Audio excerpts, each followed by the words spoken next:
বিগত এক যুগেরও বেশি সময় ধরে সংস্কার বা নতুন করে করা প্রয়োজন ছিল, কিন্তু কোনো কাজ হয়নি। হয়েছিল? হয়নি। কারণ ওই যে বললাম, ভোটের অধিকার ছিল না। যদি ভোটের অধিকার থাকতো তাহলে জনগণের সমস্যার সমাধান হতো।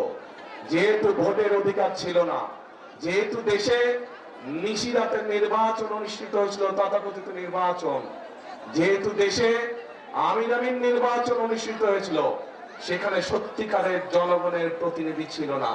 তাই দেশের যুবক সমাজের জন্য কর্মসংস্থানের ব্যবস্থা তৈরি করা হয় নাই। প্রিয় ভাই বোনেরা, তরুণরা, যুবকরা কি চায়? তারা চায় কর্মসংস্থানের ব্যবস্থা। দেশে মিল ফ্যাক্টরি হবে, ব্যবসা বাণিজ্য হবে, যাতে করে তারা সুন্দরভাবে নিরাপদে ব্যবসা বাণিজ্য বা চাকরি বাকরি করতে পারবে। খ্রিস্টান সহ সকলের নিরাপত্তা বিধানের জন্য কাজ গর্ব দেশ সবার আগে।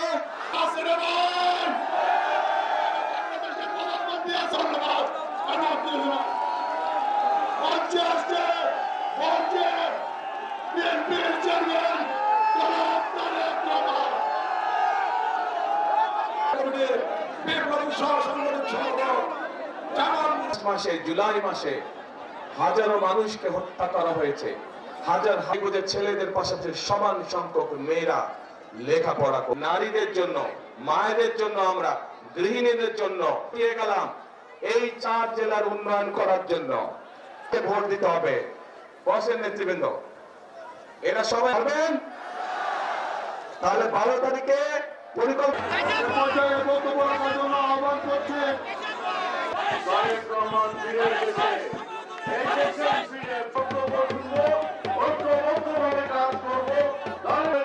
বাংলাদেশ গড়ার পরিকল্পনাকে বাস্তবায়ন করবো। দলের শীষ জিন্দাবাদ।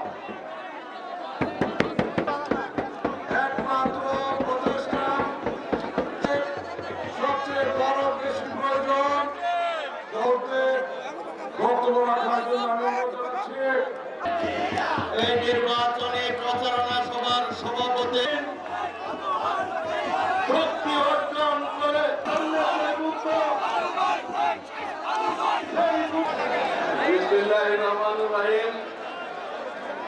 সভা সংগ্রামী সভাপতি, সদস্যবৃন্দ, সহসভাপতিবৃন্দ,